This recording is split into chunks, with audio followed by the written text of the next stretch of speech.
Reka nanone twongere tubaramutse igitondo cyiza kuri mwese.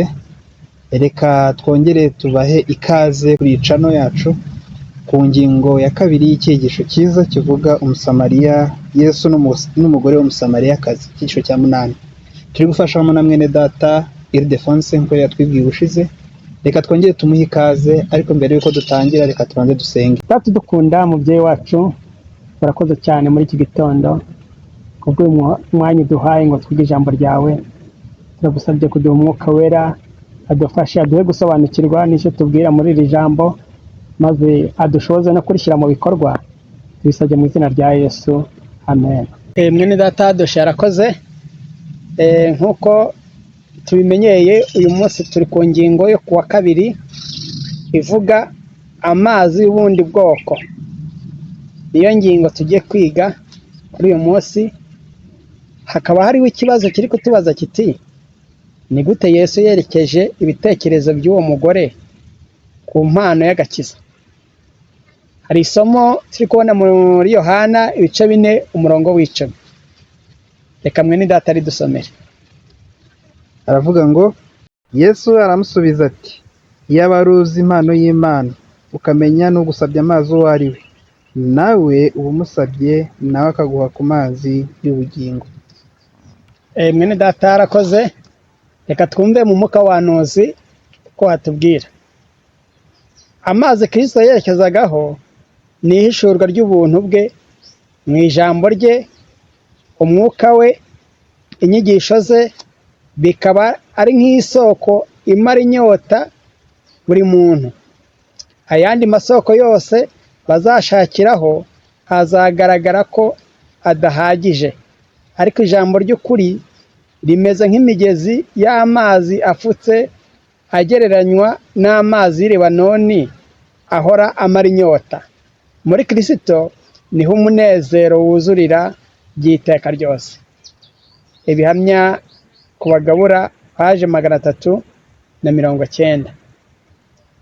Hepfo hari ikibazo kindi kiri kubaza kiti: uwo mugore yabyifashemo ate amaze kumva icyo Kristo atanga? Yohana ibice 4 umurongo wa 11 n'uwa 12.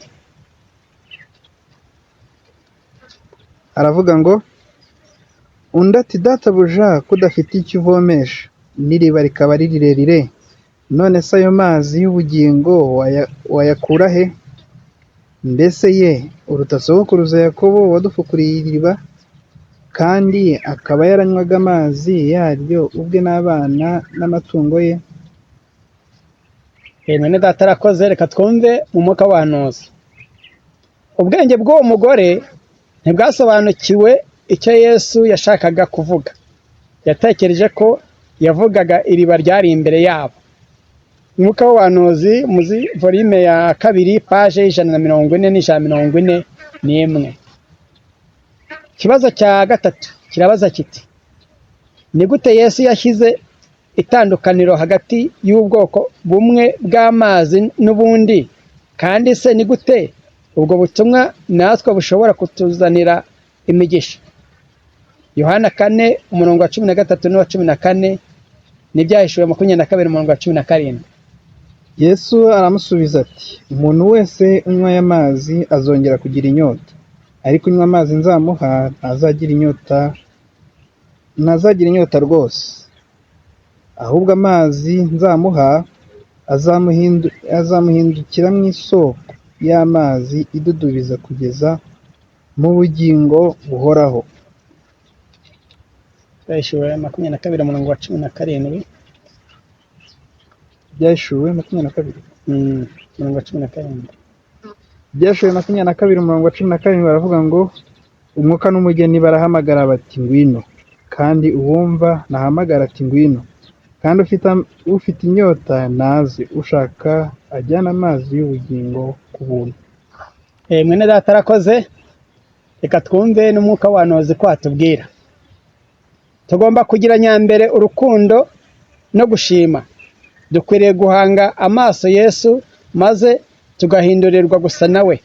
Ibi bizatuma turushaho kugira icyizere, ibyiringiro, kwihangana n'ubutwari. Tuzanywa ku mazi y'ubugingo ayo Kristo yabwiye umugore w'umusamariyakazi. Yaramubwiye ati, iyaba wari uzi impano y'Imana ukamenya n'ugusabye amazi uwo ari we, nawe uba umusabye nawe akaguha amazi y'ubugingo. Umuntu wese unyweye amazi azongera kugira inyota, ariko unywa amazi nzamuha ntazagira inyota rwose iteka ryose, ahubwo amazi nzamuha azamuhindukiramo isoko y'amazi adudubiza kugeza mu bugingo buhoraho. Aya mazi agereranya ubugingo bwa Kristo, kandi buri wese akwiriye kubugira binyuze mu kugirana n'Imana umushyikirano muzima. Noneho guhirwa kwicisha bugufi n'ibyiringiro bidakebakeba bizaba ihame rihoraho mu mitima. Ubwoba butarangwamo kwizera buzakurwaho imbere yo kwizera kuzima. Tuzatekereza ku mico y'uwabanje kudukunda. Ibihamya ku Bagabura, paje 226. Nk'uko tubyumvise muri iyi ngingo amazi y'ubundi buryo, dusobanukiwe neza ko Yesu yashakaga guha umusamariyakazi amazi y'ubugingo amara inyota, yatuma aba uwo mu bwoko bw'Imana. Akaba atandukanye rero n'amazi yari ari hariya ku iriba uriya musamariyakazi yari aje kuvoma. Ayo mazi y'ubugingo rero natwe niyo dukeneye kugira ngo turusheho kubana n'Imana, kandi turusheho kugira ubumwe nayo, tube bamwe n'Imana. Ubundi Imana irakoze, natwe turusheho kugendana nayo. Reka duhe mwene data nawe umwanya, niba hari icyo yakongeraho, umwanya n'uwo. Ahangaha kuri kino gitekerezo cy'umusamariyakazi na Yesu Kristo, ahangaha batugaragarije neza ko umusamariyakazi yatekerezaga neza ko amazi y'iriba ya Yakobo ariyo mazi y'iteka ryose, ariko yatunguwe no kumva ko Kristo ngo agiye kumuha amazi kandi atazigera yongera kugaruka kuri iri riba, kuko iri riba ryari riri ahantu kure. Rero igitekerezo Kristo yateye mu musamariyakazi cyo kumubwira ngo nanywa ku mazi azamuhereza azahita ahinduka amazi cyangwa isoko idudubiza, ibyo byatumye agira ishyaka no kumva ashaka kumenya iby'aya mazi. Niko kubwira Yesu ati, se kudafite ikivomesho aya mazi y'ubugingo uzayampate? Ariko ahangaha batugaragarije neza ko amazi y'ubugingo Kristo atanga ariyo azatuma tubasha kubaho by'iteka ryose. Murakoze. Turabashimiye namwe twabanye muri iyi ngingo, tubifurije kugira umunsi mwiza.